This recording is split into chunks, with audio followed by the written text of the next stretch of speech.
Welcome to Spurs Vision TV. Good evening, good morning, good afternoon to all you guys wherever around the world.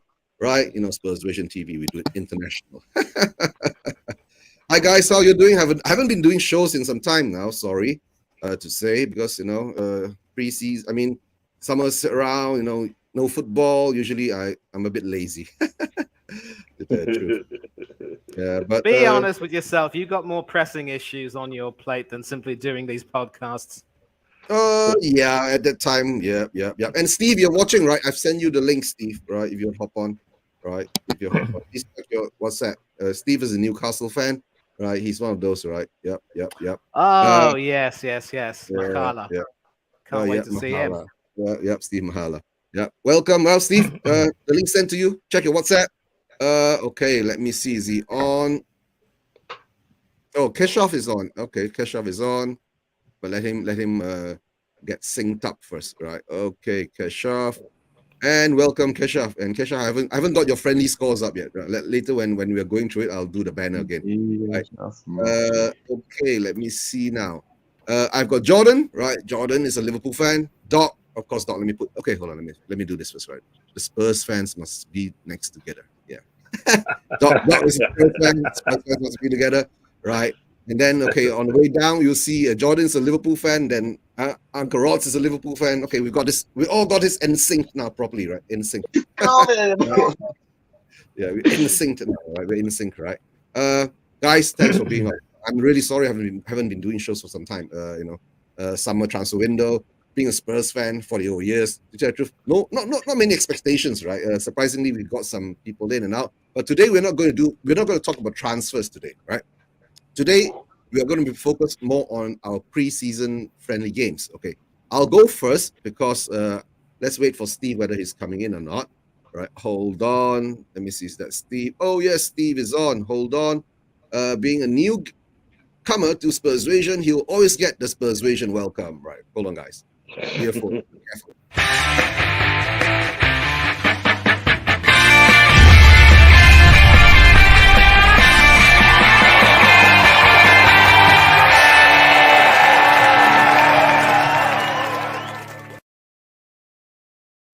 All right, welcome, Steve. Good morning. I think it's morning for you, right, Steve? Yes, it is the morning. It is morning. 10:05 a.m. Okay, yeah, 12 hours, 10:05 a.m. 12 Yeah. hours. Yeah, so he's literally on the other side of the world to you, Eugene. Yes. Yeah. All right. Okay. We've got this all now, right? We've got Newcastle, we've got West Ham, we've got Arsenal, we've got Liverpool, we've got Spurs here. Okay. Just to brief you guys today, we're not going to talk about transfers. It's all about the preseason games. Okay.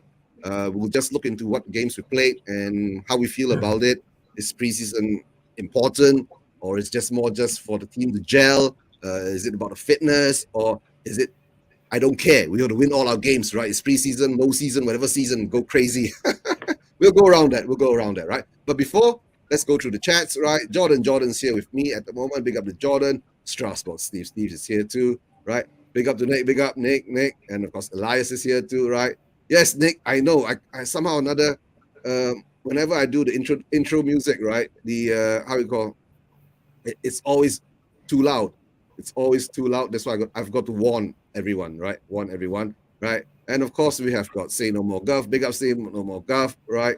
And of course, there are a lot of chats probably, but I'll go through the chats later. Right? Guys, thanks for being on. Right? Thanks for being on. Of course, being a Spurs fan, let's go through Spurs games first, okay? So this is a Spurs channel, so we must go through the Spurs games first, okay? All right, this is going to be interesting because we played West Ham. Keshav will have some say in that. And of course, we played the Lion City Sailors. And I think it's a bit sad. I'll go first, okay? It's a bit sad for us at the moment because we had that game in Bangkok cancelled because of the monsoon. We didn't play Leicester City, okay? Guys, I'm a bit worried because I think out of all the Premier League teams at the moment, right, I think we've played the least friendlies of all of them. And the opposition-wise, no disrespect to West Ham, we played against the Lion City Sailors, guys. Lion City Sailors. So, and we won that game. So let's see how that goes, right? And of course, for me is that I think at the moment for Spurs is that I wish that we could have played more games to give Ange a proper gauge of what kind of players he needs and how for him to move on. And of course, I have Doc Ramlan here. He had the privilege to actually go to Singapore and watch that Lion City's game. Doc, how was it? There's a story behind that. I Yes. actually initially even wanted to go to Perth, because a friend of mine, he has a daughter working there, and I could have got some really nice digs for that one. Then I couldn't make the trip, and then I thought maybe Bangkok, but my wife wasn't in favor. Okay, Yeah, Bangkok, yeah. so then I thought I just thought I would not be doing any trips this time around. Then out of the blue, somebody offered me tickets for the Singapore friendly against Lion City Sailors, who are standing in for Roma, who pulled out at the rather last minute because of whatever it was. I do not know what the reason was. But not only that, at the same time, I got a chance to, the Golden Circle ticket that gives you the opportunity to have your jersey signed and all that, to hobnob with the players a bit, take a few selfies here and there. So that was nice. I brought my wife, who's not really a football fan. It was a nice outing for her as well. And then it was a good trip, all the same, and it was most memorable. The last time I was there was in 2019, when Poch was still the coach, and it was the first time we saw Ndombele, 2019. So it was a good match, that one. We beat Juventus, I think, and this time around it's a real nice trip. We'll talk more about the performance later on. Yes. Yep. We'll talk more about performance later on. Right. Good trip, right? To Singapore, enjoy yourself. And did you pay for the tickets? No. Oh, that's It was that's a gift. that was even better. I just had to make the trip. I stayed in JB, not in Singapore, Oh, so okay. that saves even more money. And That's good, because of the exchange rate, you see, I got so many friends in Singapore, but I thought it was short notice. Nobody would be able to host me and all that. So I stayed in JB, just took a day trip in the afternoon and back before midnight. Okay. That's one thing that's good, right? And who signed your jersey? Oh, almost everybody except Almost Harry almost Kane. because the only person I saw slinking away into the dressing room was Tanguy Ndombele. So he wasn't around to sign anything. But everybody else had a chat with who was it? Richarlison. Took photographs with him. Richarlison, Eric Were you Dyer. wait, hold on. Were you the one that got the match ball after he scored a hat trick? No, not quite. Not quite. quite, I put that under my shirt, but I couldn't get it. Anyway, the quite a few, and including Son, had a few words with Kane and say all the best, good luck, and all that. And they're all very polite, very nice. And the new guy, was his name Mano? Manor Solomon. Yeah. Manu Solomon, yes. I said all the best, welcome, and all that. So very, very short and quick niceties to everybody, and so it was a grand time, really, very enjoyable and most memorable to me at this stage in my life. Yeah, that's good. Yeah. Enjoy yourself, right? But of course, apart from that, we do have to come to the football, right? Since we're talking about the Spurs, okay, I'll go to Spurs 2, West Ham 3. Did you watch that game, Doc? I saw the highlights. I couldn't get home quick enough to see it live on the telly, but I saw the highlights. There were so many goal attempts, right? 30 or something like that, with only two Yeah, goals. yeah. You lead only 2 goals.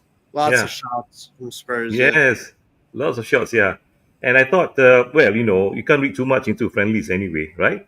And I thought West Ham played a very clever game. They just sort of absorbed all of that. and their goals were really lovely and really nice counter-attacking goals, especially the winning one, the third goal. So that was that. But I was more into watching how the team, sort of played together. I was really pleased to see some of the combinations, especially on the left side when Solomon was playing as a left winger. And when Son wasn't able to play, right? He wasn't available for that match, and it was really interesting to see how both Solomon and also Kulusevski on the right side were making good penetrations, and Madison played a lot of neat football with passes to the right and to the left, spraying passes from midfield and all that.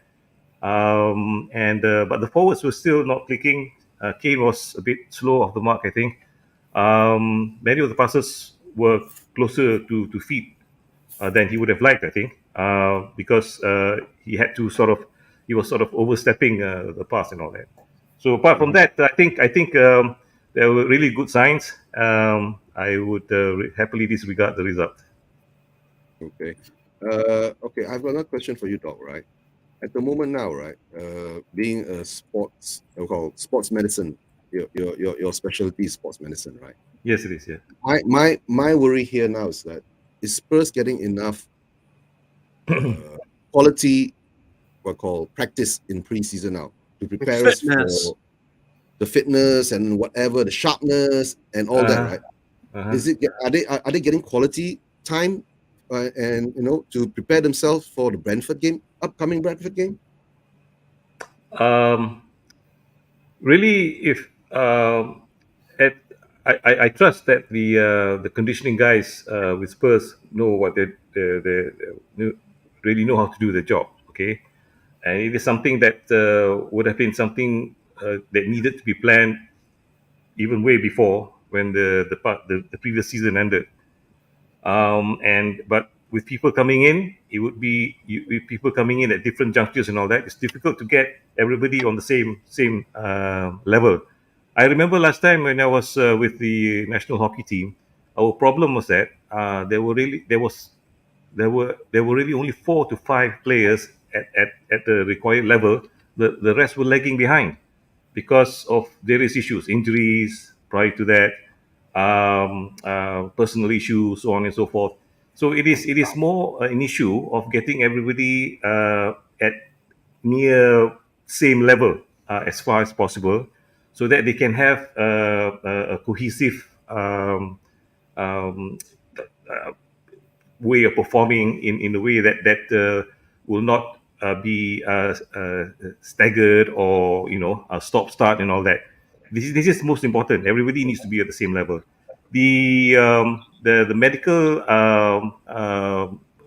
pre-season medical should also include any remnants or any outstanding or any injury issues still not unresolved from the previous season. So this is another issue. You remember today I saw some press about what's his name, the young winger from Spain. Kulusevski? No. Oro. I thought he said Sweden. Hill. So Hill. he went under the knife. I don't know what injury it was, but I've to look at it in more detail. But he's under the knife, so that's one thing. And then there's several players who just recovered from injury. Dyer is one. Son is another. Okay, so that will impact on the overall conditioning for each individual player, and then how the whole thing stacks up in terms of not only in terms of their own physical conditioning and fitness levels, but also in terms of what sort of general strategic or style of play that the new coach would like to impose. So this is something that needs to be adjusted, and I'm sure if he's pressing a lot, throughout the whole game, then it's something that needs to be planned properly and brought up and resolved. Any injury issues needs to be resolved. Interesting. Right. So I guess that's Spurs at the moment. We're just playing 2 games, right? And as I see it at the moment now, I might as well just move on to Keshav. Who has dropped off? I think Jordan's dropped off for a while, right? I'll have to go down to Keshav for the next, to me, it's very simple.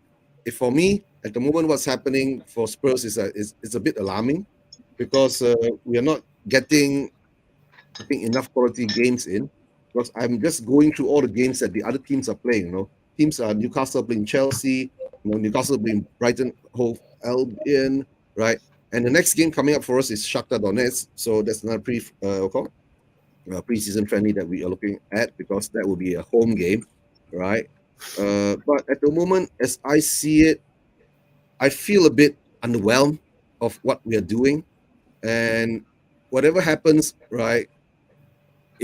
I hope it gives us a better platform to do things, right? And we do know our frailties at the back and issues and all that. So let's hope Ange is given a proper chance to bring us forward. But before that, because we're talking about the West Ham game, right? I must well just move on to the West Ham friendly games that they've played at the moment. What they have already played, right? But before I go on to that, right? I'll just ask the panels, right? Uncle Rods, have you got any input on the Spurs scenario at the moment and the games that we play? Yeah.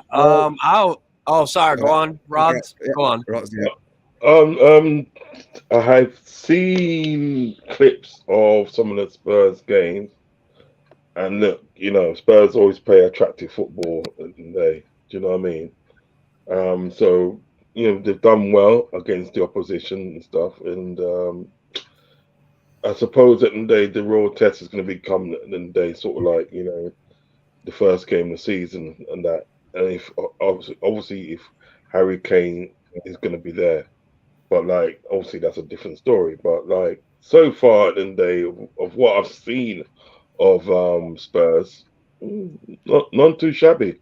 None too shabby, I say. None too shabby. And you can only put this way anyway. Well, you can only play the opposition that you got in front of you. Do you know what I mean? So obviously when you played that LC Sailors, the Lions people, them that's the opposition that got put in front of you.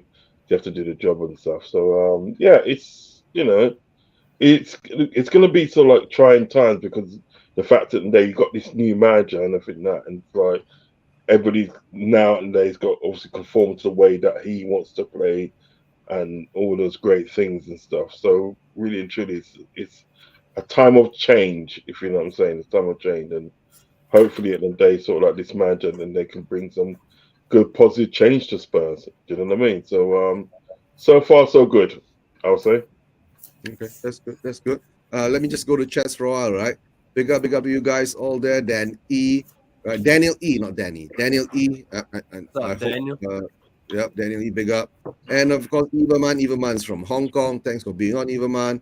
Right, and you guys in the chats, if you're just having a good debate back and forth, keep it decent, right, and professional, right? No personal things coming into it, right? But guys, have a good chat there, right? Because today is my first show back since a long time, so I'll be focusing more onto the to the panel that's in front of me, and you guys in the chats, right?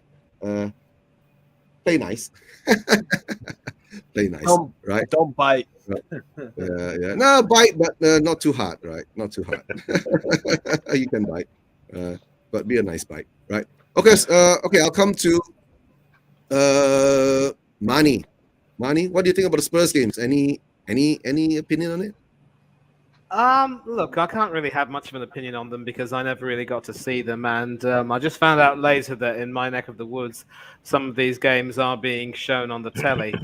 I think maybe the West Ham result could be a little bit of a disappointment, and the 5-1 against the Sailors. It was basically goodbye Sailors rather than hello Sailors, as it were, and. I always say, though, that when it comes to these preseason games, you sort of take them with a pinch of salt. They're basically just glorified scrimmages more than anything else, and you can't really put too much emphasis on them. And the reason why I say this is because tonight we've actually, this will segue into Arsenal's results a little bit. I'm not going to talk about them because we're going to talk about them together. But tonight we will be playing against Monaco. And many have been the years, Eugene, when we've competed for the Emirates Cup and have, shown great ability to end up winning it against some really good teams, but it hasn't translated to the success that we would have liked. And that's another reason why these preseason games are really only opportunities for the squad to get together, get themselves really fit and see how they play. We will be having the Community Shield as well, which could be some chance to try to get some silverware if City don't put out their strongest team and cook us in all departments once again. So you've made some decent signings. I think Maddison is definitely a quality signing. If you can somehow manage to convince Harry Kane to stay, then that would be an absolute coup. Because if Kane goes, I'm pretty certain that Heung-min Son would not want to stay over there without his partner in crime. Who else could he possibly, mesh with at such short notice? And I think Anfield Rods can agree with me that the season when Sadio Mane left, which was, of course, last season, there was a huge inability for that front three to really gel together. But eventually they got their act together and proved to be quite a potent unit come the end of the season. So this season they could potentially start cooking. But back to Spurs. All I can say is just as long as you sort everything out in terms of the player personnel and the roles that they get to play, you should do okay. I would suggest that after the season you had, you might have to turn your expectations down a little bit. But I do know that in the Australian coach that you've got right now, who I do quite consider to be a good coach, he has coached at the World Cup before with his country. And, of course, he did some really good things at Celtic. I think he should prove to be not quite like Poch, but certainly someone who can try and bring some confidence back to the team, but also make it crystal clear what he expects from them. And I think as a manager, all you can do is expect to be strict but straight with them. And if you do that, you'll earn their respect. And he's certainly come in with an excellent quality CV, so there's not much to complain about. Just get your fitness up, do whatever you have to do, and just try and hit the ground running. I would suggest, though, as fans, you turn your expectations down a bit, and you should be fine. Maybe getting back into the Europa League. We'll see what happens. We'll see. Right, but guys, there's 10 of you in the chat at the moment. Right, thanks for being here. Please, hit a like on the channel, and of course, please give a subscribe to Uncle Rod's. Uncle Rod's, your TV channel is what name already? Uncle Rod's. Uncle Rod's. Anfield Uncle Rod's, right? And of course, Jordan's got his Jordan. Your channel, Jordan name is Jordan Heyman. Jordan, you there, Jordan? Yeah, Jordan Heyman, LFC. Yeah. And of course, we got Strasbourg Steve, right? The famous Strasbourg Steve, right? Sure. Yeah, he's a Newcastle fan. Please go over there, give them a subscribe and a like, right? And I'm not sure what Mani's doing lately. I'll have a chat with Mani later. Let's see what developments he has on Steven's old channel, whether he's still going to be taking it up, right? Okay. Any thoughts on the Spurs West Ham game and the Spurs Sailors game, Jordan? For me, I do not watch. I was focused on the game that played earlier today with my club. But, I wasn't focused on Spurs. But Spurs, if Kane leave, you guys will finish 14th. 14th, that's strong in it. That is real straight, right? If Kane leaves, we're going to be 14th, right? I think if Kane leaves and we don't get any centre backs, we will be fighting relegation. For our sake. All right, Steve, your thoughts, Spurs. So I watched the Spurs West Ham game for a good chunk of it. I thought, going forward, exciting. A breath of fresh air.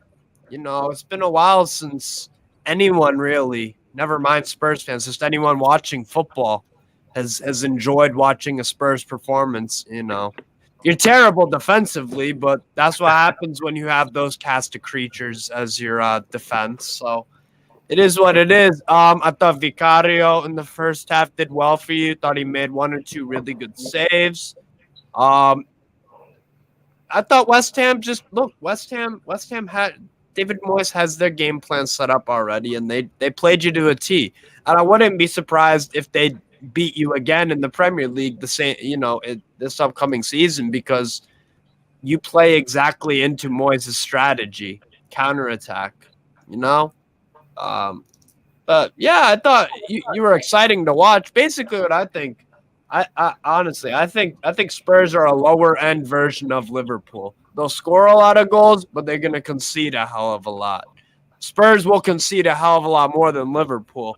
And they probably won't score as many, but yeah, I think you got. I think that's Spurs' strategy from here on out under Postecoglou, who is a fantastic manager, and I enjoyed watching Celtic, even though I like Rangers way more. But you know what? Hey, good football is good football. So Andrew's a building block.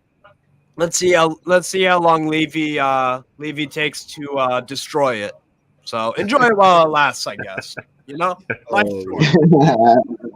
But yeah, I thought I didn't watch the Lions City Sailors game. I thought it was funny that you even conceded in the first place. So that was pretty funny. But yeah, I think like I said, I think you guys will have some brilliant entertainment value games going forward and whatnot. But defensively, you're going to be one of the bottom 6, 5, 7-ish range of teams because it's just far too. You don't have a left back who can defend. You don't have a right back that can defend, and your center backs can't defend. Romero is who Romero is. He needs a lot more composure, positional awareness, and just a brain. Just you don't need to be so aggressive, but whatever. And I mean, Dyer, Davies, Sanchez, they're all crap. So, I mean, what else is there to say, man? I mean, Madison is going to be a great player. He'll probably get you 20 goals and assists, just like that, easy. And honestly, with the whole Kane situation, I would sell immediately. You can't leave. You can't let a player of this caliber leave for free. You just can't. It's not acceptable. Yeah, we know. Yeah. And you need to. And the thing is, you need to give Postecoglou. I know he won't give. I know. Out of the 100 million or whatever you get, I know Postecoglou won't get all of it because some of it goes to Levy's wallet. That's fine. But if it's 75, if it's 60, if it's 80, it's better than nothing, isn't it? To actually build a squad in Postecoglou's image, because that is the whole name of the game. But you guys are struggling to sign center backs at the moment, so I don't know what's going on. But it's just a typical Spurs window, but you'll have some exciting football this year. Yeah, hopefully. Yeah. And because I saved this for last, Keshaf, right? Keshaf, the European Conference League champion team, right? We played you guys and we played right into your hands, right? You guys had only like 4 shots on goal, right? And you scored 3. Yeah. We had 30 overshots on your goal and we only scored 2, right? So I don't know what to say about that. But of course, the games that West Ham played, right? Let's go to the what called the Spurs game first, right? What do you think of that? Did you watch it? I mean, it was live on Astro, right? Were you able to catch it? Yeah, a little bit of it. I was, how do I say? I thought it was typical of West Ham in terms of the setup, because to be honest, this is how Moyes is going to play, how he likes to play, sit back tight, don't concede, and then counter, which I think he did brilliantly. But if you ask me whether I like the football, I don't. It's uninspiring. It's very boring to watch. It's crap, really. It is crap. I don't like it. But we got the result, which was good. I'm happy to see some of our youngsters play very well, especially Mubama is a striker. Downs as well. I'll come to that. The Declan Rice situation, I'll come to that. I mean, I'm very. I would say I'm very worried because I'm not confident at all with our team, because even though I've seen some good things in preseason, I'm not very optimistic. Again, I'll tell you why. Because Rice leaving has left a massive hole, and it's not good. Because I think we've over-relied on him. He's contributed to a lot of the goals we've scored. He brings leadership qualities. He's a good captain, and I can go on and why he's so good. But I am worried. And And I know we just won Conference League. I know there's a lot of last month, if you ask me, a lot of positivity, which I can see. But when I fast forward until now, I'm not optimistic, Eugene, because let's be honest, we are the only team not to have signed players, which I'm very pissed off. I don't know. I'll come to that. I'm not ashamed, but I'm very shocked with how our business is. It's very scattergun. We appointed a director of football in Tim Steiden to come in, which has not helped at all. And as you know, with Moyes, he can't agree with targets of the director of football because it seems now that Moyes wants Premier League proven, which I can understand, but it's not always that as the case because sometimes they mean do well or may not do well. You can't always rely on Premier League. You need to get people from overseas or so. They may be cheaper than Premier League. We are trying to put bids for a lot of players, but it doesn't seem to. It seems to be rejected. We've been targeting Maguire. I think we put a 20 million bid. Man United want more than that. We've targeted McTominay. We put a 35 million bid. We got rejected. We put Ward-Prowse 30 million from Southampton. They've rejected. So I'm not happy. I'm really not happy. And as much as it's like a new starting point for West Ham, I think it's gone from an absolute, in terms of positivity, to absolute mess, really. Because how can you? Okay, I'll put it like this: how can West Ham, who have just won a trophy since I think 43 years ago, the best moment of my lifetime, but I think from how can West Ham go from that position to be like this? That is what I'm trying to say. How can we go from winning something like that into not signing a player?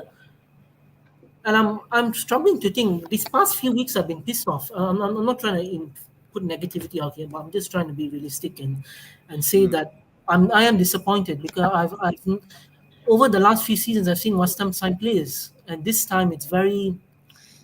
I'm not confident. I'm really not, because with Moyes, I kept saying I want him gone, and it's still the case for me. I don't like him. It's not. I feel he's very stubborn because we brought in a director of football for a good reason, because we want to improve the direction of the football club and all. I'm totally fine with that. But when you have a manager like Moyes who's not agreeable to targets and he just wants Premier League experience, he's got 1 year left on his contract, which I don't know whether we're going to renew. I hope he's gone by then. And the fact that we are not signing a player is very worrying. And when you have Souček, who's not even great, and you have Downs there, it's. I think, let's be fair, we are the worst. We have the worst midfield right now. Okay, except for Luton Town and all that, but we have one of the worst. We see Aston Villa signing players. You see Liverpool. You see Brighton. You see I can go on and on. This is what I'm trying to say. I am worried because I don't trust in the midfield at all, and I hope there's some. I hope there's a light at the end of the tunnel, because I can't see any hope.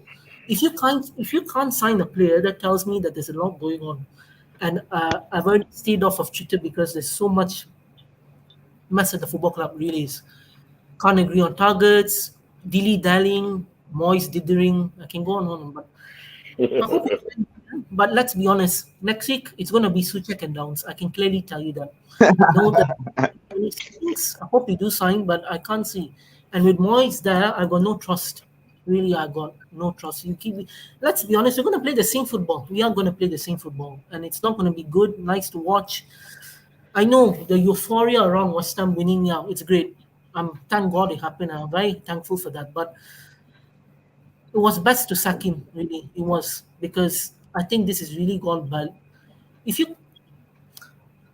have 105 million since selling Declan Rice, and you can't tell me that we can't sign a player is really bad. That's bad, because we can easily invest in that midfield. So we can't get a midfielder right away. We've been linked with the Monaco midfielder Fofana. Why can't you get him? Why can't you get Zakarian? We've been linked with him. So I don't get the stupidity of not being able to buy a player. We got linked with this Man City youngster, which we're looking to bring in. Fabrizio put like 2 weeks ago, we have agreed a deal. Man City, one of the best academy prospects. And then yesterday, they said that Ajax have hijacked the move. This is typical of West Ham. That's why I've given up. I'm tired of this bullshit. in terms of transfers is really bad. Sorry to talk negative, but no hope right now, really. No hope. But I hope we're able to sign a few players. But under this ownership, David Sullivan is an absolute shit show, really. He's one. I know there's like example Levy, I can go on, but David Sullivan does sign players, but the ownership and the leadership of the football club is horrible, really. I know that a fact that when you have too many, too many people in deciding a target, it's bad. You need to have a director of football and a manager just to decide a target. If you can't tell me you can't sign a player or can't get targets, I don't know what to say. I'm going to reiterate, we are the only club not to sign a player. It's very bad. Eugene, you're new. Sorry. That's it. You guys are the only ones that haven't signed anyone at the moment. After getting the 105 million deal over for it's Rice. August. I am pissed off. But Keshav, your friendlies were Boreham Wood, right? You won 4-1. Yeah. Perth Glory, you won 2-6 if I'm not mistaken. Right, sorry, I missed out the 6 there. Right, DNG and you drew 2-2, and then you lost to Rennes. And before playing us, right, you already played 2 games before playing us, so that means your fitness must have been much higher.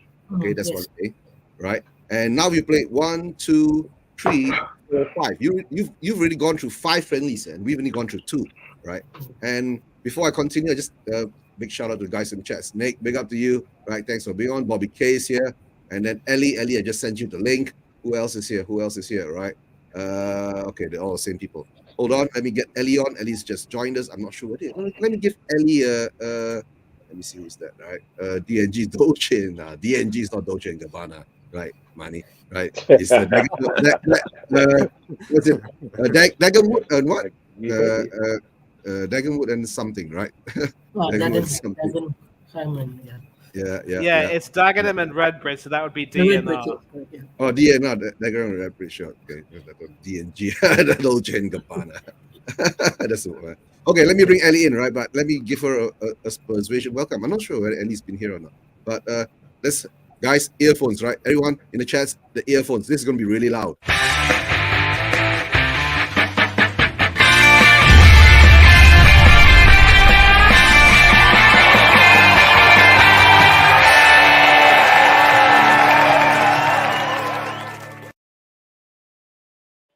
Big up, Ellie. Big up. How you doing? I love the music, man. Lovely. Yeah. What's going on, Ellie? Good. Yeah. Come on, you Spurs. Ellie, meet Dr. Ramlan, Uncle Rods, Mani, Steve, and of course we got Keshav, the West Ham fan. He was on late earlier, and of course Jordan, right? He's a Liverpool fan.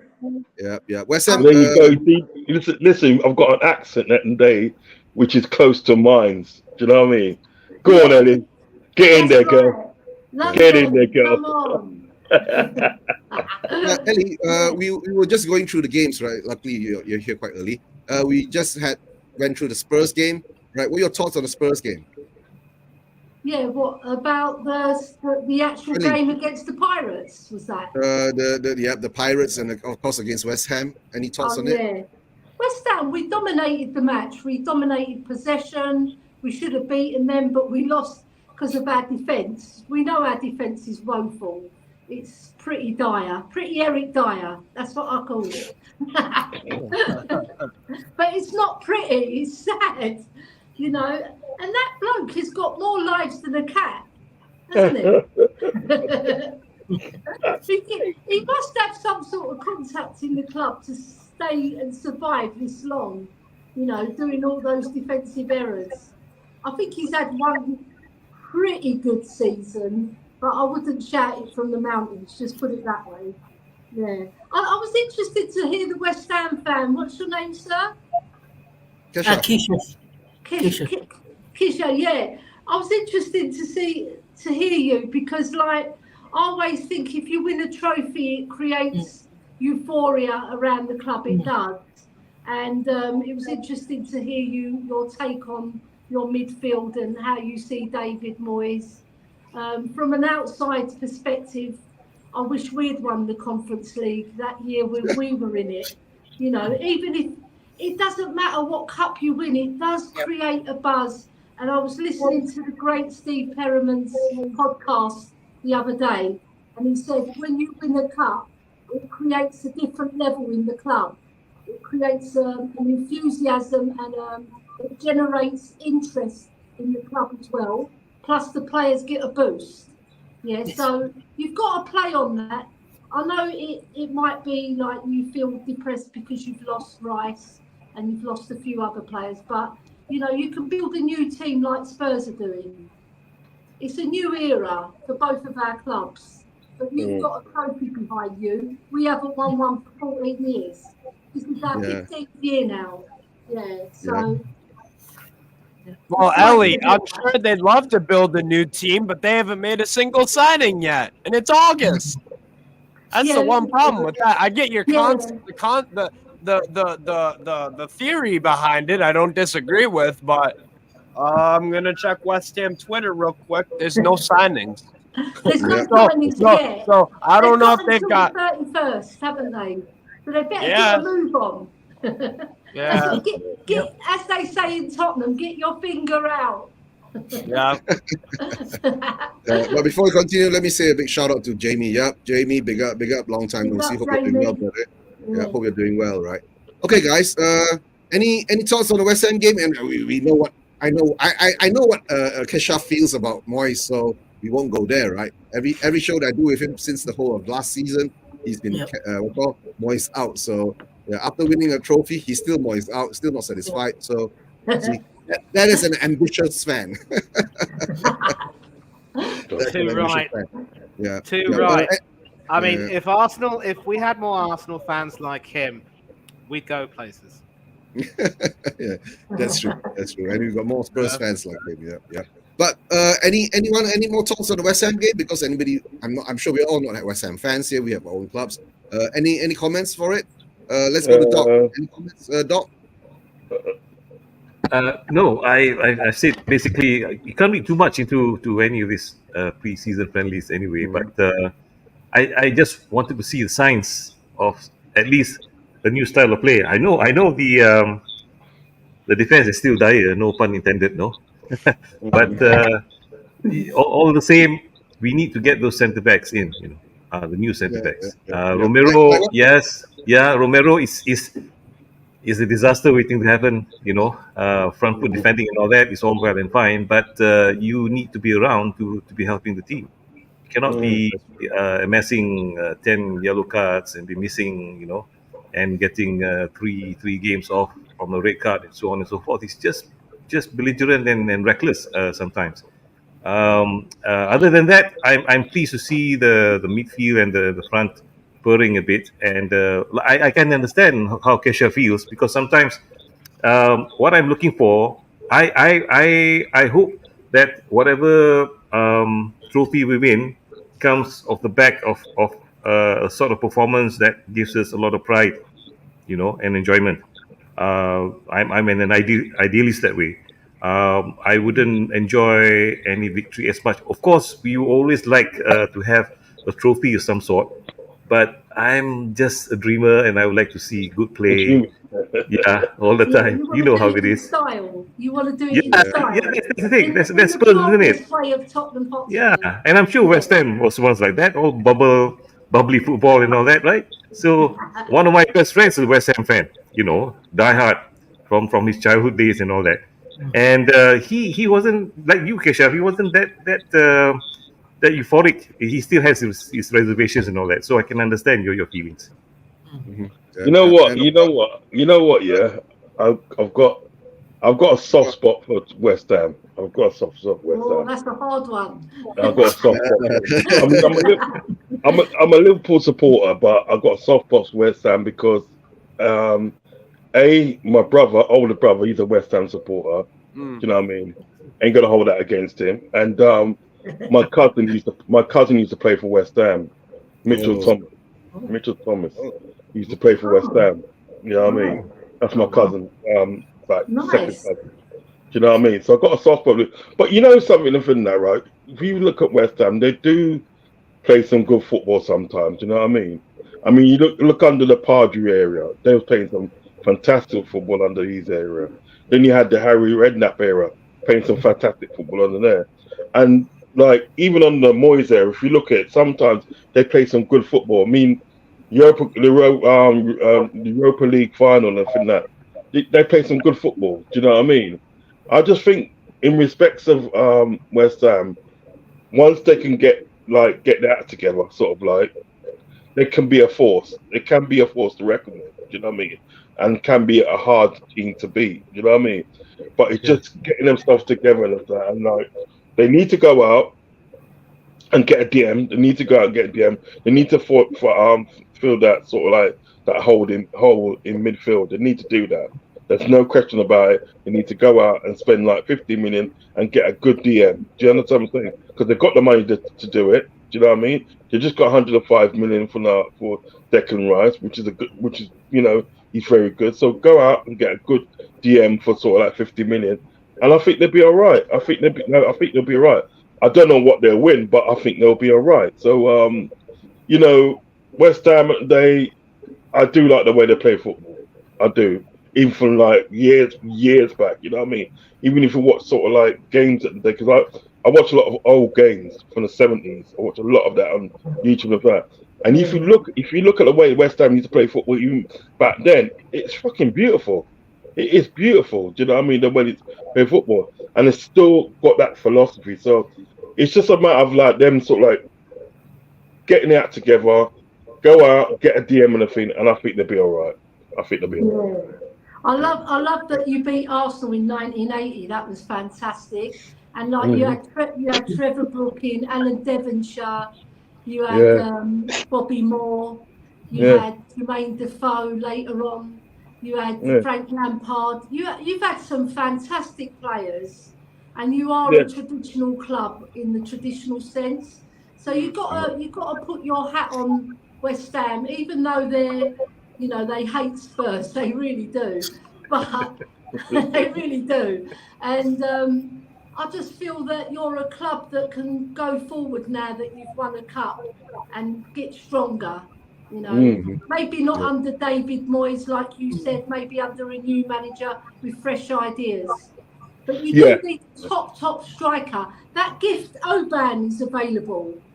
If you want to be serious, don't get him. He's fantastic. Yeah. We are supposed to be getting him. We are supposed to be getting him. Don't give him to West Ham. We're supposed to be getting him, but we don't move quick enough. We're like snails, Eugene. That's all right, because this guy still hasn't made any signings. So it's like West Ham versus Spurs. It's like two snails. Who moves the quickest? But guys, let me just give some shout outs in the chat. So I big up to Lisa. Lisa's in Mexico. And with Donna Cullen, big up Donna. Yeah, nice to see you here. Right. And now, long time haven't seen you. Nice to see you too now. Big up to you. Right. Yeah. And okay, any more comments on West Ham before we move to the next team? Sign some damn players. Iron. That's it. That's really all there is to say about West Ham. All right. Find a two-check replacement. Get in some center backs. Nothing that can be repeated. I mean, I'll tell you what, though. I mean, it's in as much as you have a right to be angry that you haven't signed any players, you should also compliment yourselves by saying that there haven't been too many outgoings. So maybe at least there is some reason for hope that the confidence and the euphoria from that Conference League triumph will kick on to next season. But having said that, there are some players who are getting on a little bit. The ex-Arsenal goalkeeper Fabianski is definitely on the wrong side of his 30s. You will need a new goalkeeper. Areola's decent, but he was very lucky in that match, I have to say. So if you want to buy, you are going to have to sell. That may be the case. So, as Steve and others say, get a move on. Yeah. Jordan, any thoughts on West Ham, Jordan? Thoughts on West Ham. They lost Declan Rice. Good analysis. Groundbreaking. Yeah. And of course, Donald Cullen, thanks for your sub, right? Like you and Miss Ellie to join Corporate Lounge game. Yep. Okay, right. We'll be there. Let us know, right? I love it. Yeah. Donald Cullen, right? In the chats, right? Okay. Since we've done with West Ham, right? Let's go to the next team. Let's get out the next team. Let me get on. Who shall it be? Let's put on the Liverpool since Uncle Rod's and Jordan's here, right? And to tell the truth, right? We've played 2 games, right? Liverpool's just played 3 games, and Four. Oh, there's one more friendly. Who did I miss out? Leicester. We played Karlsruhe. Bayern Munich. Hold on, we played Bayern Munich. We played Leicester. We played Firth, and we played another team as well. Karlsruhe. At the beginning. That's like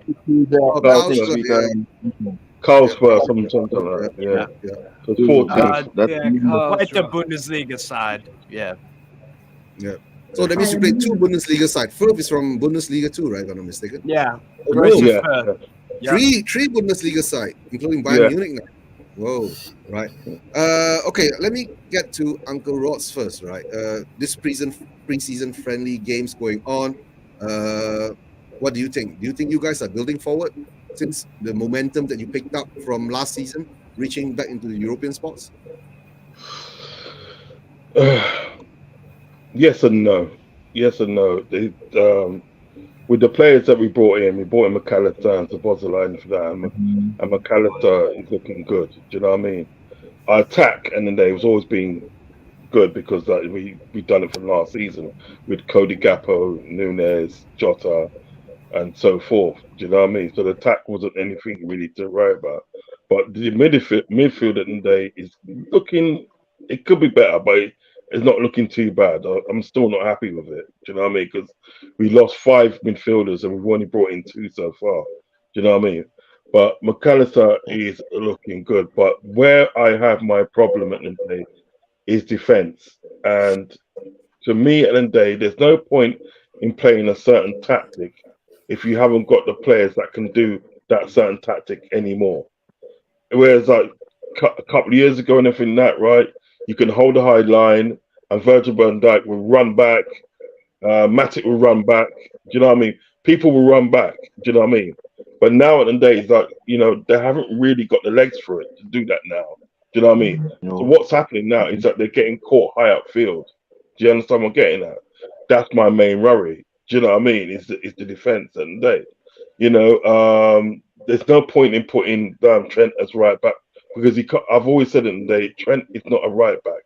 He's better off in midfield. And sooner to get that into the thick heads and everything that, and put him into midfield and buy a right back or bring somebody in from the academy, it's a better would be. Because what's actually happening now, they're doing that inverted right back. What's happening is that today is Trent is leaving at the day a whole heap of space at the back. So what they're doing now, they're just lofting that ball over the top. And then they knowing that Trent can't get back there, and you've got all the open space at the day for like any player to run into, you know what I mean, square it off, back of net or whatever. Do you know what I mean? So when we played our first game, looked good, you know what I mean, we won that first game, but then the second game of the day when we drew in the second game, I think, right? It was kind of like you saw it in the day, the frailties. Do you understand what I'm getting at? You saw the frailties and you saw what can actually happen at the day. However, we got out with a draw and then it's only pre-season. Then you come to Leicester now, come to play in Leicester, and then we beat Leicester 4-0 and everything, and it's a high. Today now and everything that we play Bayern Munich and we're 2 goals up, yeah, against Bayern Munich. You know what I mean? 2 great goals. You know what I mean? Gakpo scored really early. Yeah. Well, Gakpo and Virgil van Dijk, yeah. Well, then what happened at the day? Defensive frailties again. Matip and Day is getting caught out position twice. The second time at the day, he got caught out position and day. Virgil had to come over to try and cover him and day. So when Virgil comes over to try and cover him, yeah, Virgil's leaving a massive space there and everything that. Virgil don't get over there in time. So what they do, they square it, and then they got wide open space and they for Sane to knock it in the back of net, 2-2. Isn't that right? Second half and everything that they start off in the second half, and like you know, Bayern Munich start up fast and everything. But then we nullified them and think that. But we was always susceptible to this over the ball. You know what I mean? Ball over top. We're susceptible to that. So then what happens in the day is like we get a goal, Luis Diaz scores nice right for shot, back of the bottom corner net. We're up 3-2. But then at the day, sort of like, they get a set piece and everything. Nobody picks up the runner. Nobody's picking up the marker. Nothing like that, right? Yeah. This guy drifts in, heads it on target. Allison powers it out and everything like that, and the guy's got an easy tap in the back of net. 3-3. Next one, the last goal they scored in everything that in the 91st minute was route one. The ball goes over the top of everything that, right? Yeah. The defense at the day is there, and the ball comes to there. They can't get back in time, and the right back at the day, which is come from Bayern Munich's academy, just rifles it the back of the net, volleys the back of the net. He's had all the time in the world, all the space in it because they can't get back. My point is at the day, why are you playing a tactic in the day that you clearly haven't got the players to play that tactic anymore? It does not make sense. It's boggling. At the day these players are getting older. Matip is in his 30s. Do you know what I mean? Yeah, Matip can't get back there. Was it Van Dijk? Van Dijk, I love the player. I think he's a very good defender, but he can't get that pace back to do that anymore. So why not just say that? Why not just say to here, what lads and everything that, right? Let's just go back 10 yards. Let's go back 10 yards and everything that, right? And we rebuild from there. But no, you're putting people way upfield and everything that, yeah. And when the ball comes over the top, these players can't get back. And these mans that they just Kingsley Coman, they had a field day today. Kingsley Coman, all them man, they had a field day today because literally it was continuously running into space and everything that, and they had all the time in the world to pick their passes and so forth. Do you understand what I'm saying? It's not good anymore, but it's not really good anymore on that high line, and that's going to be the downfall of our team this season. Is if Klopp don't think to himself, well, look, you know what? Yeah, stop playing this high line.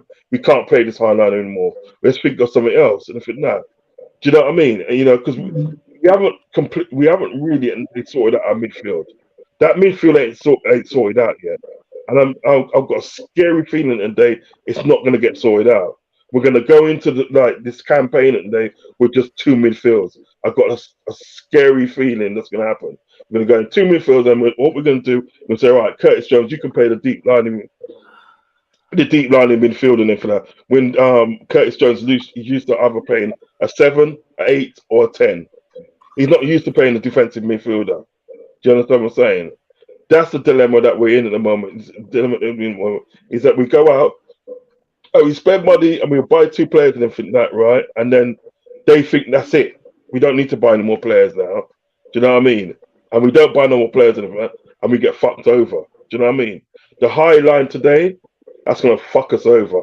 I'm telling you, excuse my language, that's going to mess us up, that high line. Because they're all the way upfield and everything, and they not one of them can get back in time. Not one of them can get back in time. So it's easy pickings. What do you think what's going to happen against Chelsea at the day? Chelsea at the day are just going to sit back, soak up punishment, loft that ball over the top of the fair, and they're going to have a runner at the end of the day. Yeah, they're going to have a runner at the end of the day that's going to put the ball in the back of there. Because they've got the likes of Nkunku and their man there. Nico Jackson. Yeah, they got Nkunku. They got Buddy Sterling at the day. That's got pace. Modric. You know what I mean? They got Modric. Yeah, they got Modric. They got ballers in their team at the day that can catch us on a counter attack. Do you know what I mean? So somebody needs to get some sense into their head and say, look, you know what, guys, drop back 10 yards. Drop back 10 yards. Scrap the high line. Just drop back 10 yards and everything that, right? And pick up your men. Nobody was picking up their man today. The man was allowed to. It was so like picture book. You know what I mean? I was watching it. I think, who's picking this guy up? The guy just literally drifted in there, put the head in the ball, and all I can do was parry it in a different direction. He's parried it out, and this guy was there, knocked it in the back of the net. Do you know what I mean? But it was a mere fact today that nobody picked up this guy. Do you know what I mean? Everybody was just like statues. You know what I mean? And you got to defend better than that. You've got to defend better than that. Do you know what I mean? So this way, it's only pre-season. You know what I mean? So I can't really get too annoyed about it because it's pre-season, and maybe and they like cops thinking about that now, thinking to myself, well, look, I might not, I might have to scrap the high line and think that. You know what I mean? But it does get frustrating at the day when your team at the day make the same mistakes all the time, again and again and again and again. And if we can see it as fans, you know what I mean? Yeah, they must be able to see it. You can't tell me they can't see it, but they're not doing anything about it. That's the frustrating bit about it. And stuff. You know what I mean? Last season, and the reason why that we didn't do so well, because a lot of the team and a lot of our main players in that team and everything that right were literally burnt out for the season before. When the season before was burnt out for the season before, so never really added to the midfield. You added to the attack, but you never added to the midfield, and that was the most important component that you needed to add to it. You know what I mean? Because people like Fabinho, people like Henderson, and all those people there were literally burnt out, and that was the main core of your midfield. But they're just burnt out because they played far too many games that they last season and the season before that. Do you know something? Too many games. You know, so that was our main problem that we had last season. That these players are burnt out. Right now, you've got rid of these players and think that they've gone now. These players have gone. 5 midfielders have gone and think that. Personally, to me, at the end of the day, I'm not getting rid of Fabinho until I get a DM ready to come in. I'm not getting rid of him till the DM comes in. I say, yeah, you can go, but you're not going to go until we get a replacement for you and everything like that. But no, you haven't done that and everything like that. Now you're scampering around to get a sort of like replacement for Fabinho and everything like that, which it probably looks like is not going to happen. Yeah. That's the deal. That's the dilemma. But you know, the other 2 games that they was they were good and everything like that, right? But today and everything that I think we could have done a lot better. But you know, hey, it's pre-season. What can you do? What can you do? Yeah. And Jordan, as a Liverpool fan, what are your thoughts, right? Are you as harsh as Uncle Ross? Because the way he's talking now, right, he sounds like a Spurs fan, right? We need DM, but we need centre backs and a DM. Yeah. Uncle Raj was, yeah, he's right. We need an defensive midfield. After we lost Fabinho now to Al Ittihad now, and looking at Lavia from Southampton, I don't think we want to get this. We want this player to come after we try to get Thuram and Manu Kone, but this as Uncle Roy said about the 2 midfielders that we have, Dam and Mark. We have Chelsea next week Sunday, so we have Klopp needs to try to for us to get a different with a new midfielder before to Chelsea. Chelsea with Nkunku. He could be playing first Premier League. Jackson as well. So these guys will be looking up for the challenge come up, and we could be getting slapped after losing to a Bayern Munich team that won the Bundesliga last season with Kingsley Coman, Leroy Sané, Serge Gnabry. We lost Sadio Mane, so for us to try to challenge City, I'm not sure if we can challenge with these 2 midfielders, but we need a backup centre back and Joel Matip. Van Dijk is since he got that injury, he's not the same. But after losing our current captain, Jordan Henderson, and our vice captain Milner, the navigator Alex Oxlade-Chamberlain, these we need to be ready for the new season. If we don't get in it, we need to get this player Lavia. But I don't really rate Lavia, but if he comes, I want to see what he will do on the first match day, one of the Premier League season on Sunday, the 13th at Stamford Bridge. But it's not be a big game for us. But we need a next midfielder. We cannot um, have 2 Mark and Dam. They're doing very well, great assist in pre-season, and as the assist by Alexis to Shatter, and indeed he was out injured, but he never out injured for long in return of the Leicester game. But I need to see improvement from my team for the new season next week, Sunday. Hope we beat Chelsea. Okay, fair, right. That we all can see our own team's weaknesses, right? So this at least Can I just say one thing before we move on, yeah? As with like Matic today was one of, I'm not being funny. I don't usually slate my own players, but Matip and Day was one of our worst players today. He was constantly getting caught out of position. I was literally happy to see him go off the pitch at half time. Every time, and they Serge Gnabry, and they done him up like a kipper. Literally done him up like a kipper, mate. He just like turned him like he's Cinderella. Do you know what I mean? You know, he was a worst player on the pitch, and this is what on one of the players that we'll probably go into next this season with this new campaign. We're probably going with him, but he was one of our worst players, anything like that, right? He did not deserve to be on the pitch. Literally. Okay. Yeah. Okay. To be fair, right, guys. Any thoughts on Liverpool? Because you know, they are supposed to be improving, right? So I was going to say, is that Uncle Rod? Is that the contract of Matip you're ripping up there? Yes, mate. Yes, mate. Love. You saw it, didn't you, love? You saw it, didn't you? That's getting ripped up, thrown in the bin, mate. You ready to rip up the contract? Yeah. I'm taking it out, man. I'm taking it out now. Look, I'm taking it out now. I'm ripping that bastard up. That's gone, mate. It's gone. We've got a few to rip at Spurs as well. Yeah. I know what you mean by the fans can see the problems more than say the club's right. They've got an agenda because they've got budgets to right. Every club's got a budget apart from Man City and Newcastle these days. Yeah. Right. So like it's a shame that coming from a Liverpool fan as well that we're hearing like grievances against. She's gone. What's up? You know, the Wi-Fi in UK, right? So sometimes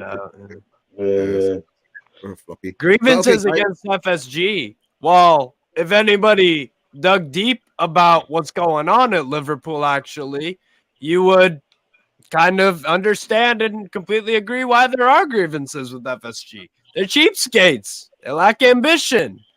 They don't back Klopp, actually. They're more focused on the off-the-field stuff, like the merchandise. Yeah. They just happen to clean up their stadium and all that, and they do some other things nice and neat.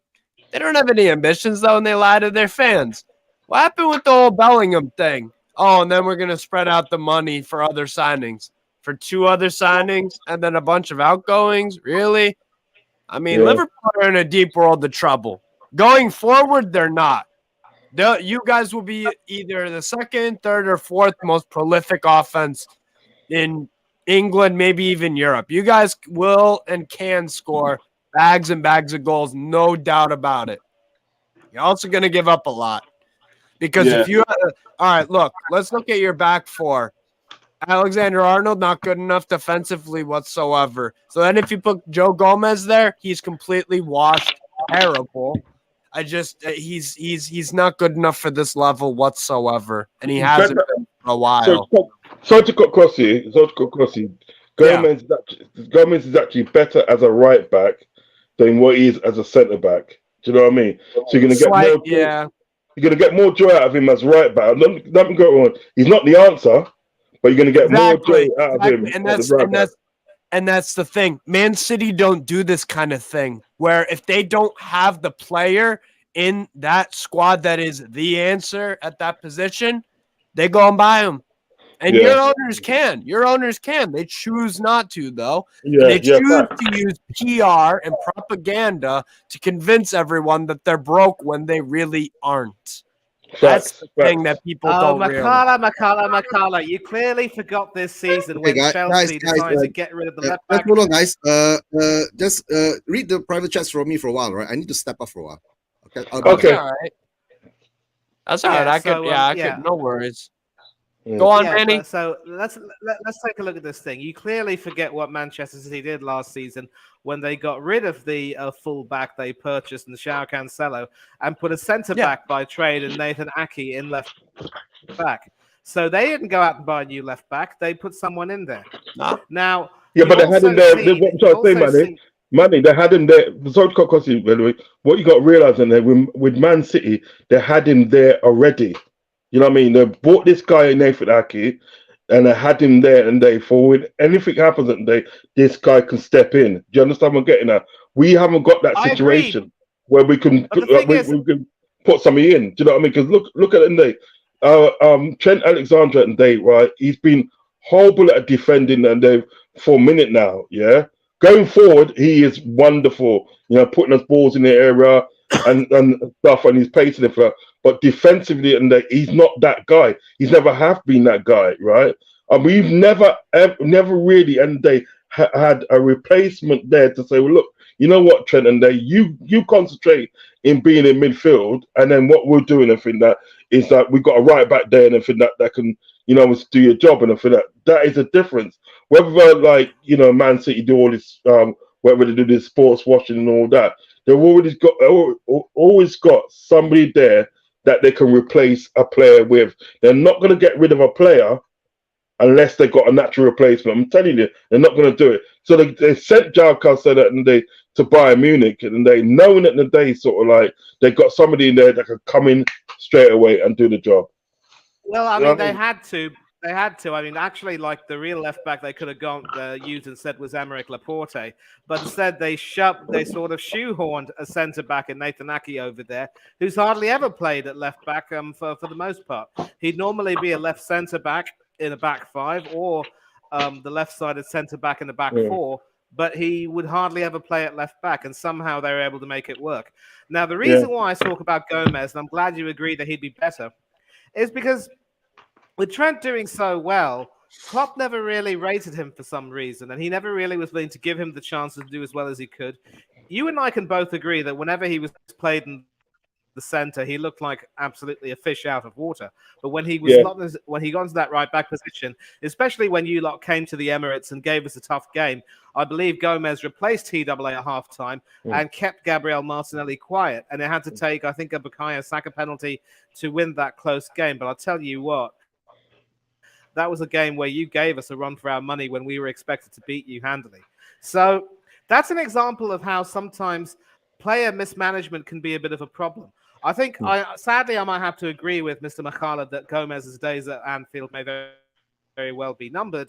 But if he is given, if I'm wrong and he is given a chance, I would love to see him play in that position, because the consensus does seem to be that having lost Henderson and Milner, despite the signings you may be making, Trent might not be a bad option on the right side of midfield. So who else can you have at right back? Exactly. That's it. Go and now here's the big conundrum. When Joe Gomez gets injured, because unfortunately that's his injury history. It's a when, not a if.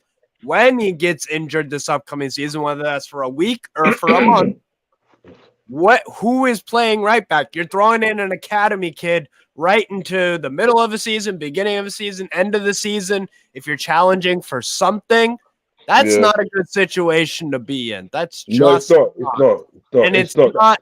it's inexcusable that you're in that situation when you have a manager like Klopp in the building, when you guys at Liverpool have been starved of success for a long time. Remember, it was 30 years before the title 2019-20 when you won it. I mean, bro, this is honestly, I think we're all going to look back on this era of Liverpool under Klopp, and I think we'll be like, wow, it was really, really good. But I just think there is going to be that feeling of, could there have been a bit more? A few other. I agree with you. Another Premier League. I agree with you. You know what I'm saying? I agree with you. I mean, to be honest, they sort of like, you know, where like Liverpool was able to sort of like through the years, and we didn't win the British title and for that, but we was able to pick up trophies along the way. Do you know what I mean? I.e., UEFA Cup, Champions League, FA Cup, and so forth. Yeah, we was able to sort of like keep it ticking over. Do you know what I mean? We was always after that penultimate prize of the league. Now, as I say, like with Klopp and everything, now sometimes I do feel it in days like Klopp, you know what I mean, he's done amazing stuff for our club and everything that, right? And I would want no other manager. Do you know what I mean? I love the guy and everything that. But sometimes, as you said, I do sit down thinking, if we got the right silencing at the right time, and we done this different, and we done that different, you know what I mean? Because there are a few things that we could have done different. We could have been up there. Because at the end of the day, look, right, when we won the Champions League at the end of the day, we was in a position of dominance there. We was a position of dominance. Because everybody was scared. A lot of these teams that day was scared of Liverpool, of the way we was playing position of dominance. One of my things that I would say at the day was the biggest mistake was the fact at the end of the day that like we never capitalized on that. After that Champions League in the third, we brought in like Harvey Elliott and Seth Vanderberg. What the hell is that going to do for your club? Do you know what I mean? The following season at the day when we won the league in effort, we signed nobody. Do you know what I mean? So all those sort of things that we done, all the mistakes we done, let's take, i.e. the transfer window. All the mistakes that we've done has actually literally come back to haunt us. It's come back to bite us in the arse. And a lot of like fans at the day knew that was going to happen. And knew that was going to happen. And knew that these things that you're doing now is going to come back and bite you in the arse. And it has done. So then the day, I agree 100%. In the day, what you said, Steve, I agree with 100%. Is the fact of the day you're going to look back on the era of Klopp, and you're going to say, yeah, it was fantastic. Yeah, but it could have been amazing. Do you understand what I'm saying? You could have exactly. I don't know, yeah. Manny, what do you think? You know, far be it from me as an Arsenal fan to critique a successful era when we've been starved of success since. For a very long time. The last time we won European silverware was soon to be 30 years ago, mind. And we have been in 3 finals since then. That was the opportunity to defend that title the following season, only to be beaten by a halfway line goal. We reached the final of the then UEFA Cup, only to lose to Galatasaray on penalties. And of course, we cannot forget the Champions League final in Paris, where Giuliano Belletti broke our hearts with that winner. Then, of course, we've got the disaster in Baku under Emery. The curb stomping. Yeah. Yeah, but I tell you what, I'm not one to sort of, take a look at Klopp's era and say it could have been even better. Because I'll tell you what, since Benitez's Champions League win, and bear in mind, Benitez never was even close to winning the league. Neither was Gerard Houllier. Neither were Kelly Dalglish or Roy Evans. I do believe, there were a couple of second places in between. Klopp did get them to the promised land in terms of winning in Europe and also winning the Premiership. Maybe in some ways it could have been a little bit better. And I suppose you could possibly say, if you want to be critical, that... one thing which Manchester City are doing right now is that they are still analysing the season, thinking what they could do better, which is why the likes of Ilkay Gundogan, Riyad Mahrez, and maybe Kyle Walker will soon find themselves out of favour at the club and will be asked to leave, despite having played pretty big roles in that treble win. If Liverpool had been a little bit more ruthless, if Klopp had been more ruthless with some players, maybe with that cycle could continue. At the end of the day, it's ifs and buts, sweets and nuts, and we'd all have a Merry Christmas. Yeah, but I like it. I tell you what, though, Liverpool. If Liverpool do decide to change the manager, all I can say is be careful for what you wish, because you might just get it. I really don't know if you'll be able to find another manager with that same level of clout who can guarantee the type of success that Liverpool will have had under Klopp, and will guarantee it on a more regular basis, because you do have a Manchester City juggernaut, but at least Liverpool will show some serious signs of being able to compete if the new players come in. My biggest problem is now, of course, as was mentioned earlier, with Henderson and Milner having gone, that's your leadership taken away. So who captains the team? Is it Alisson? Is it... Virgil van Dijk has got to captain. Van Dijk is captain, and I think Trent is vice. Yeah. That's going to be a problem, because Van Dijk's form last season was... I think you'll agree with me on this, Uncle Rods. It wasn't the best. Nobody was the best, though. Quick one, because I've got to shoot off. I've got to shoot off. At least I think in relation, I agree with everything that you're saying, Manny, and I think that, and as I would like to say, and I think that well put again. You know what I mean? Because like, I like the way you construct your arguments. You know what I mean? Very good, 100%. It's quality. You know what I mean? I can listen to you all frigging day. I can literally listen to you all day because you give a good perspective on things. And two things that I will probably sort of like pick up on before I go is one at the day. I don't want Jurgen Klopp to go. I don't want to go. I think Jurgen Klopp at the day is one of the best managers at the day that we've had in a long time. I just feel it in the day. So like if he done a bit more in the day, right, we could have been sort of like, you know, we could have dominated anything that. Do you know what I mean? Mm-hmm. As with Virgil van Dijk having a bad season last season, yes, he did, but a lot of players in that team and everything that had a bad season. There's a lot of players in that team had a bad season. I mean, you got people like Fabinho had a bad season. Henderson had a bad season. Do you know what I mean? Salah in the day, it wasn't too bad, and I think that, right? But, you know, then you got like Matip had a bad season. Kanati had a bad season. Trent, do you know what I mean? Until they pushed him into the inverted. Henderson was terrible. Who? Yeah. Henderson was Yeah, god he was terrible. Yeah, but guys, I'm very, very sorry. I have to end the show because I'm gonna go now anyway. Yeah, Kevin. I'm not feeling too well at the moment, right? Manny and Steve will come back and do the Newcastle part later, right? And all you guys, thanks for your support, right? Some another stomach not doing too well, you know. So no problem. Okay. I hope you feel better, Eugene, man. Hope you feel better. I hope so too. Yeah, right? get yourself checked. Get yourself checked. All right. Yeah, Cheers. yeah. All right. Okay. Take care, Love guys. you, bro. Love you, bro. Okay, we'll do another show soon, right? All right, guys. Thanks for your chats, right? Big up.